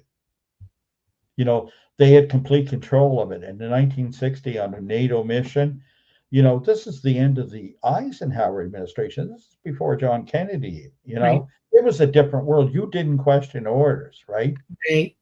And when these guys went down there and were confronted and to go back down and to film this, and come face to face, and, I mean, when the men first told me the story back in 94, they would use an expression like, oh God, once they finally believed what we were seeing and sent us down with the camera, he says, all hell broke loose. We were all given a firearm. All hell broke loose is one thing. But, when I find the ship's log and I go to that moment they describe when the forces start going up the dog-legged mining course as a training mission, and suddenly they know there's something down there, they go down to have a look. It doesn't say all hell broke loose. Of course, you don't get that kind of language in a ship's deck log, right? But what do I find? I go, okay, there's that moment. All ships are there. They drop. They meant. And what does I say? Assume DEFCON 1? Hey, I look up on Wikipedia and what I find, and I looked up more scholarly sources than that. Supposedly, it's never happened. Not even by a commander in the field, it said. But you know what? I've got not an internet rumor, the actual ship's logbook in front of me, right? And you know what? It says, and the captain signed it. And then I find out when I think about 1960, Cape Scott, I go, Jesus, my dad was on the ship. He was the medic. Right. What are the chances? He Well, took how it do to we the get the grave. photographs and all the, can we get an information request on the stuff that, How do we get the took photographs? pictures of that, right? They had to. Well, yeah, I mean, we don't, I don't think you're ever going to get them. First of all, No. I mean, I know who took the pictures, who shot the film. I know where they took it, right in my home city here in Dartmouth, Nova Scotia, to the Defense Research Establishment. Back then it was called DRE. It's been through several rebrandings on Grove Street in Dartmouth. These guys, I'll tell you the level of detail when they told the story. They drove it up in an old Army Deuce and a half a truck they hated. They used to call it Old Sid because it always broke down. And they drove it to Halifax and delivered the film personally, the two men that had shot it, the divers, right? And handed it over. And I know who they handed it to, which was Dr. Mace Coffey and Jason Greenblatt at there. But I mean, you think you're going to get that? That's very much like Raiders of the Lost Ark. No one's admitted. I heard the story in 94 only because of my work on Shag Harbour, but nobody would tell me the names of the ships or things. But unlike Shag Harbour, it was different. These guys would start to tell you the story. It would come up like when you're talking about that, one of them would lean in and go, when you're talking to a group of divers or officers, they go, you know about Shelburne, don't you? And the others go, no, stop. And they'd say, no, ignore him. We can't talk about that. And they're being very open about Shag Harbour, right? So it took me 29 years to piece it all together. And, when the final piece went in place and I did it, and of course, I didn't expect that, it was that far back. I'd gone so far, me and Graham, to request the logs for every ship in the Canadian Navy going back to the years. And you know what? We stopped a year or two early. We didn't think it could have been that early on for due to other clues. And yeah, but eventually what happened is there was an update on the Wikipedia article about the service history of HMCS Cape Scott. Well, I explained it in the book. I had a dream, and I I went back to check. I discounted the dream, like what it was telling me, but I just thought, yeah, what kind of ship was it Dad was on? That was a weird ship. It was supposed to be a NATO floating headquarters or something the Canadian Navy had repurposed. And I went and I looked it up and I'm reading, and right at the end, there was one sentence that changed everything. I had all this stuff, but it wasn't quite fitting together. And said in 1960, HMCS Cape Scott served as on a mission off Shelburne, Nova Scotia called Sweep Clear 5. Well, after going through all those ship's logs of the whole Navy for all those other years, you know what? I was never able to put a ship in Shelburne Harbour. So suddenly it describes that. And then when I find the name of the mission, I had to go to a store that deals in military memorabilia here. And I found a copy of an old magazine called The Crow's Nest, which was an official Canadian Navy magazine for sailors. And I looked in it, and I looked it up, and it just talked about the mission and named all ships, 10 U.S. warships, 8 Canadian that were involved in a mine training mission off Shelburne, And so I had the names of the ships, so I started requesting ships logs, and one thing led to another. But when I first got the command ship, and I thought, oh my God, that was Dad's boat, and he was on then. I was 5 when it happened, that one, 5, But when I read it, I thought, he took it to the grave, because I used to ask him about Shelburne, because we talked about Shag Harbour, and I know we knew a lot of the Canadian divers. I mean, you think about it, you're a medic, you're on a ship like that, divers are always being checked out, or right, exactly. Maybe he's the one who sent you that dream. Wow. Well, was the dive? How deep was the dive for this? It was only 42 feet, 7 fathoms. Wow. It says 7 fathoms in the book where they dropped anchor, right? Yeah, so shallow water. Yeah. So, which brings us back to because of course, one of the things people have said to me, let's just deal with one of the questions. People hear this story, and when they, we don't have time here tonight. When I get into it, it's a pretty wild story compared to Shag Harbour. And, there's no documentation on this yet available, although, there's a film, there's this, there's that. But the ship's logs, ship's logs are a very hard thing to fake in a Navy, because they interact with other ships. You'd have to change them all and coordinate it. It ain't easy. A lot of people don't think about that. It isn't nothing's impossible, but it would be a very difficult thing to fake. But here's one of the things that people suggest when they start realizing, okay, when you hear the stories, because I heard this not just from divers, but Canadian admirals that served in the Navy, the head of Maritime Command, their scientific advice, they were all telling me these stories, right? And they'd say, yeah, well, I wish I could tell you more. But they wanted to tell it, but at the same time, they knew it was hot, So anyway, I pieced it together, and it's just mind-boggling. What do you do with it? Where do you go from here? That stuff was taken there. But I mean, one of the things people would suggest, for example, well, maybe it was a Russian sub that had come across. Back then, there was only a 12-mile limit. In 42 feet of water, you could have leaned over the side and knocked on the conning tower. Right, exactly. Yeah. You know what I mean? Yes. The other thing is, in none of the ship's logs does it mention, the presence of a Russian sub. And I have a copy of this book, and I even copied the inside flap. And when you look at the rules, to not mention an enemy ship in your territory, and think about this, a NATO mission, you got these 10 American warships and 8 Canadian in a Canadian harbor, and you had a Russian sub there, it would have had a pretty bad day. Not only that, it would have gone national. Everybody would have known about it. It would have caused an international incident. It would have. Remember that happened in Yep. Sweden a few years later. That happened once, and the Swedes were bombing the hell out of this Russian sub, and it was just down there taking it. Yeah, goodbye. Yeah. Yeah. It would have been an incident. What's amazing to me, Chris, is that if not for the research you've done, nobody would know about this incident. No, this one would be forgotten. Well, I mean, Shag Harbour, you know, the people were dying off. Well, like I say, somebody like Stanton had never heard of. You know what That's I mean? interesting to me. So these That's interesting to me. Yeah. It was close. It was slipping into the dustbin of history. But Shelburne, nobody ever knew. You know, it was out of the public.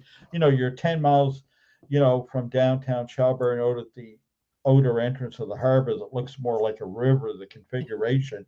Very few people living out there. It all happened underwater, right? Yep. The public never knew. And that's at a time in the Cold War when, you know, nobody questioned security or orders. There were no leaks, you know?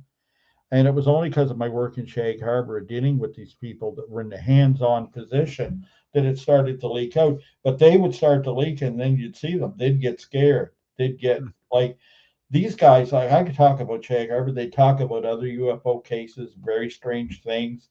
You know, a diver's work is very intense. They often have to haul a friend that died out of a crash subtracker or helicopter. You know, they do some awful work, you know.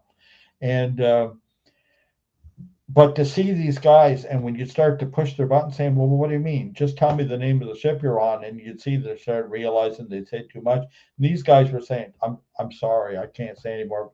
And you'd push their buttons a bit and they'd start to tear up, you know. I mean, these guys don't do that. You know what I mean? You could feel it. Right? Yeah, and to get that emotional is a big deal. That's right. And it didn't matter if it was the divers, the scientific consultant, the head of maritime command, the Canadian admirals I spoke to, the captains of these ships. I didn't get them all, but you know, I've been very lucky. There's one of the things that you know, and a lot of people, I try to stress, get out of the armchair. If you can meet the actual people, if you can. If you can't get there, you know, a personal phone call, listen to the voice. You know, you get those things you don't get between the lines in an email. If you have to, sure, use an email. I use email. I Google things up. But when that fails, I don't stop there, you know. But the more up close and personal you can get, you need to let these things seep into your bones. You need to feel them. You need to be an investigator. Like I think about like the old newspapermen when you had the press card, your hat, and you watch the old movies, you know, or, you know, a good example of what somebody did, you know, Coral Lorenzen, you know, when you look at what she did, she was a newspaper woman. And, you know, interestingly, I think the thing for her, she always talked about her childhood sighting before the so-called modern UFO era 47 in the 30s when she was, what, 9? Right. And how dedicated and serious she was. And, you know, there's another thing in the early 60s, you had this huge split between the two biggest UFO groups in the U.S. You had, you know, NICAP, the largest group, right? That was very big on disclosure. And then you had APRO, which is, oh, get the hell out of the armchair and get out there and get your answer to the government. They ain't going to give them to you. And if they give them to you, they're probably not true. You know, this was Lorenzen's attitude. So, you know, there was those two trains of thought. It's not that much different nowadays. You know what I mean? But I think we all have to learn to get along in the field a bit better. You know, you have to, you know, there's a place for us all in there. There's so much to be done. I just don't think we can rely on the government disclosure. Look, I wish them all the best. When I meet them and people say, well, you're not part of that movement. And I said, well, I have questions about it and doubts. You know, I said, listen, I'd love nothing better than if they rub my nose in it. As long as they're getting the real answers, you know, and are willing to actually disclose them to others, you know, like I'm fine with that, you know. It shouldn't be about us so much. It shouldn't be about ego, and it shouldn't be about, you know, personality. Totally. Yeah. I mean, you know, these fields tend to become a cult of personality, and we all lose because of it. It's still tremendously disappointing to me that people like you and I, and, you know, are the ones who are on the front lines of UFO research when really it should be well funded. Sure. You know, it should have Well, I mean, I can tell you, I have no I'm a one. bookkeeper, you know. Who am I? Nobody. You know, I mean, and you know, you don't say this on the phone, but here's the reality. I'm going, yeah, no, we'll arrange to meet sometime. Once I got that power bill covered, that is, and I'm looking at the calendar of when the money's coming in. Maybe there'll be an Amazon payment this month for, you Yeah. know, like, and that's Yeah. what you got to do. You know what I mean? But I look at what I've accomplished. Look, I always tell people persistence pays off. Learn Yes, it from your does. mistakes. I've certainly made mistakes, but I think I've learned from them. And you know, you got to be willing to try new things too. Right. You know what I mean? And there's a lot to be learned, but you realize that when you see what goes on in government and with these agencies and in the intelligence community and the police forces and the people in the hands-on from divers to RCMP to FBI agents to whoever in your country, you know, to the pilots, you realize, you know, you they're all on their own. Yep. They're all on their own. You know, there's no one coordinating all this, and a lot of stuff's lost. And you get out there, and if you get a good idea, try it. If it's a bad idea in the end, learn from that mistake and don't repeat it. But look for others. You know, like, and I think that's what I've done. You got to keep an open mind. You hear the expression a lot, but most people really don't have an open mind. You know, they think they do, they claim they do, they don't. You know. Mhm. I mean, I hear stories sometimes that, you know, they don't make a lot of sense to me. They might be right, they might be wrong, but you listen, you weigh it, and you know, you may learn down the road. Like, look, when I first heard the Shelburne story, I hated it. I really hated it because you know what? Back in the early 90s when I first got into this, I thought, man, I'm so lucky to have a case like Shag Harbour and it's all open up and getting all these secure documents that are guaranteed with cover letters from the government. And it was always unrestricted. Why isn't somebody? It was great. I was like a kid in a candy shop. But you know what? When I started hearing the really weird stuff that wasn't fitting, and at that time people were still trying to connect it to Shag Harbour and wouldn't talk to Dave, Mhm. I was like, oh, they're going to mess up my perfect UFO crash scenario that's airtight and rock solid and you know, I'm going to avoid all this mess that the poor people at Roswell had to put up with and the researchers there. I was Right. going to avoid all that. And every time I'd hear the Shelburne story, I just hated it. But you know what? You learn to get past that and you learn to embrace the uncertainty and you learn to open your mind. You know, you open your mind, you don't let your brain fall on the ground, but you do open your mind, you know. You have to follow the And story where it goes, you know. Yeah. that's Well, right. you tell the truth. That's the point. You know, you're telling the Sure. truth. All right. And the more you stick to your guns and you stay with it and you let the other stuff weed itself away from you, and there are plenty of people weeding through that. Trust me, the truth is still the truth. At the end of the day, the truth is still the truth. And you can't form any other opinions other than what real data shows. You can't Mhm. form any opinions about anything because data gives you knowledge. And there's a huge difference between certain things that are brought out or used against to show crazy stuff going on. And it never, ever, ever sits there long enough to become knowledge. It's still gossip, it's still misinformation, disinformation, and people can still go back to the original. And you're holding on to something incredible to me. And you're right about something. This is better than Roswell. You are carrying the truth, heavily carrying it from your research. That's to be You very know, well known. nobody, yeah, The Silver case is Yeah, not as well known as Roswell. yeah, I'm not saying it's better than Roswell. I I say do. it's different than Roswell. Um, I, I can when I used to first go to the U.S. and go to the conferences, I'd be surprised. You know, some guy would come down, put a microphone in front of you, whether it was local media or Fox News or whatever it was, Yeah, and they keep asking you something, and I'd sort of be dancing around it, and I'd say, I know what you're trying to do. You're trying to get me to say that, you know, my UFO crash is better than your weather balloon, but I'm not going to say it. Oh, did I say it? You know, but I mean, but, you know, that was what the media was trying to boil it down to a slogan, you know, a soundbite, right?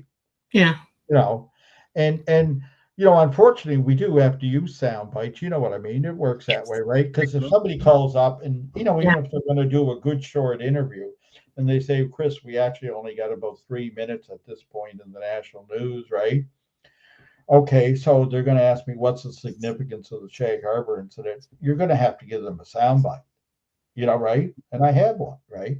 And that's what you give. But it's unfortunate, but that's the nature. But luckily, due to podcasts and the fact that media's opened up the way it has, you can get out all the gory details now. You can press the flesh. You could make people realize how challenging it is and what we're doing and how worth doing it is, though. Exactly. Because it is worth it. I want to pop up a few questions. We don't really have a whole lot of time. But here's one from Dead Fish Tree Spread. Wow. Okay. Quite the handle. Have you heard about anything that was recovered from Lake Huron, the Yukon, or the Alaska shootdowns? No, I've heard that, they shot the things down in Alaska and they shot one down over Canada. I haven't heard any details. The officialdom claims it was probably a Chinese spy balloon, and that's certainly possible. In terms of the Yukon, I've heard of a very interesting case there. I couldn't tell you the date. I'm going to have to dig that one out. Do you ever post documents, or should I be sending you stuff before we do appearances? I get all kinds of weird reports. But somewhere, if I go looking, I couldn't put my finger on it now. I have a report from the Yukon, from the RCMP, about a prospector or somebody or a fisherman.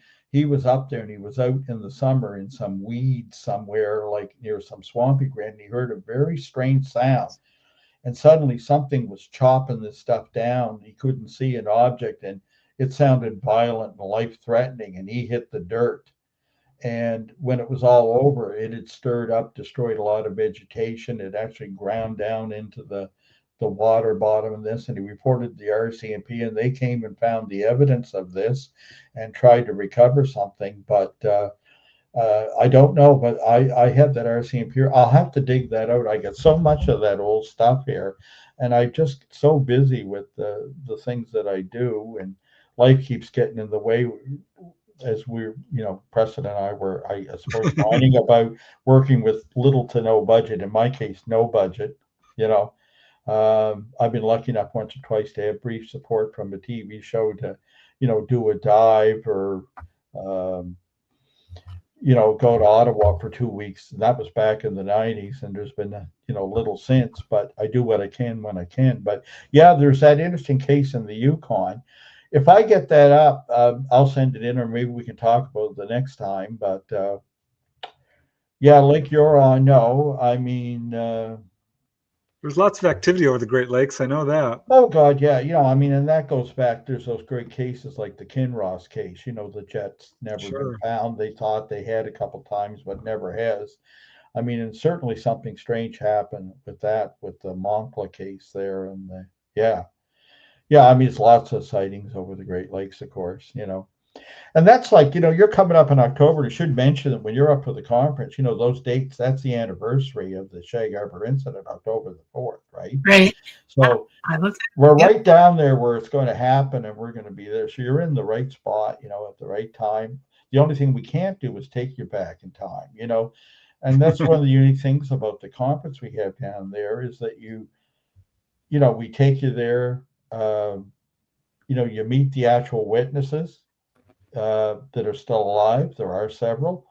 You meet the so-called experts, right? We take you right to the site. The only thing we can't do is take you back in time, but you'll be able to picture it, and you'll get close. And I think it's kind of a unique conference that way. The little so-called museum, more of an interpretive center.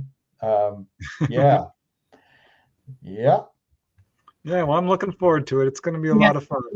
Absolutely looking forward to it. Yeah, I'm sure it's different than most you've gone. Well, I know it is because I've been to some of the, like I say, I don't travel much anymore. The last time I was at a conference was a few years ago in Toronto, but I can remember when I've been down in New Jersey or wherever when I used to get down to the U.S. a lot. Yeah, this is a little different than that, but we're going to have a great time. I'm so looking forward to meeting the two of you. Absolutely. Talk, because you can sit there at the table at breakfast and talk about the dirt behind the dirt, as I like to call it. There you go. Yeah. The stuff we dare not, here, but it should should be just great. Yeah. Well, I encourage everyone to check out your books because they're amazing, of course. And this is an encounter, the Shelburne case, that definitely deserves to be well known. And of course, Shag Harbour, amazing. So yeah, I'm very excited. We should have a good time. I'm finally hoping to produce another book about a close encounter case down there. And I've been promising myself I'm going to get to it for a year or two with somebody down there who's a repeater, who I find a very, very credible case. And I think it'll surprise people to find me apply my kind of talents and approach to a case like that. But it's coming. It's just one more thing like me. I've always been one. I'm looking there. I got to get out of my comfort zone, right? Yeah. Yeah. Which is hard to do when I'm comfortable anywhere with anything, you know? Yeah. And yeah. Want to give a shout out to Martin Willis. Willis. I think of Martin as the voice of reason in the field. And I have to say, look, he's been our MC we've had in the last few years. He's a consummate professional. He's sort of the voice of reason. He's been an extreme supporter of the Shag Harbour case. And we love to have him. You know, when I talked about how we have a tradition of how, you know, when somebody can't, he literally called me one day, the day before going in for a bypass operation, had to cancel. And I promised them we'd have him back the next year. And we did. And he's been coming up ever since as the MC, you know, so that's the kind of thing, you know, but that's the thing about this conference. You know, we've all kind of really made friends in it, and I've seen enemies become friends at this thing, and you know, people that are on other sides of the fence come close that won't miss it to come back, and you know, you got to love that part of it. You know, when you see that happen, because I've been at the ones down south sometimes where you know a fist fight broke out or whatever. You know, it happens. We've yet to have any of that foolishness, so.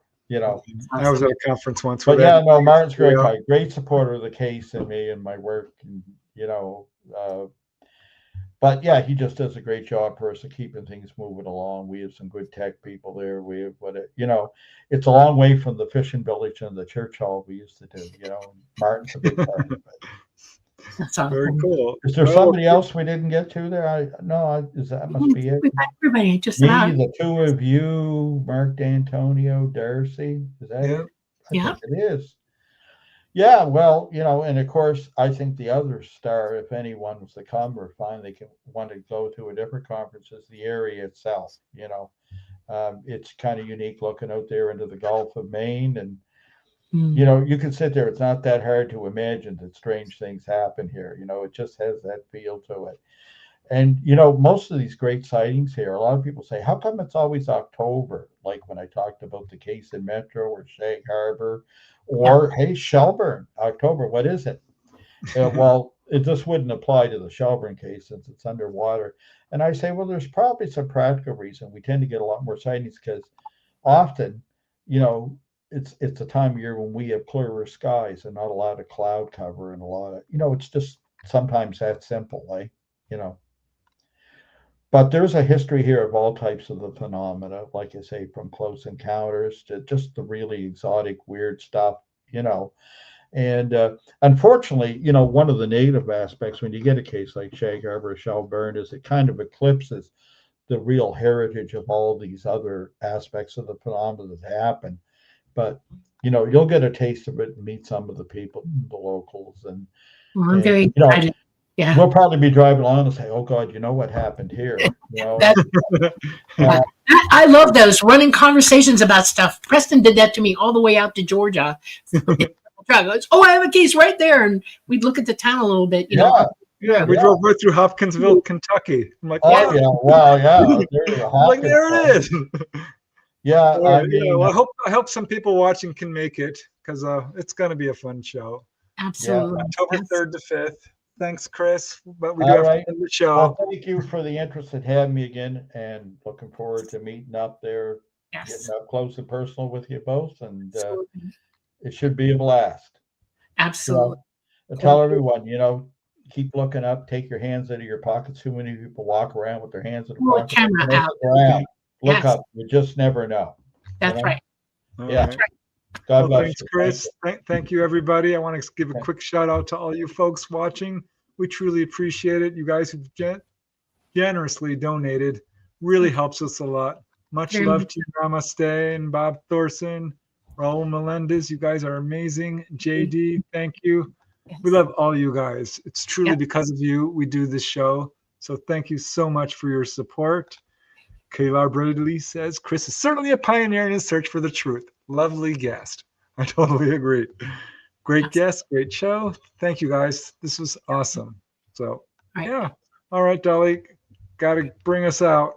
All right. Thank you, everyone, for attending tonight. We're so excited about going to Shag Harbour. And Chris, thank you very, very much.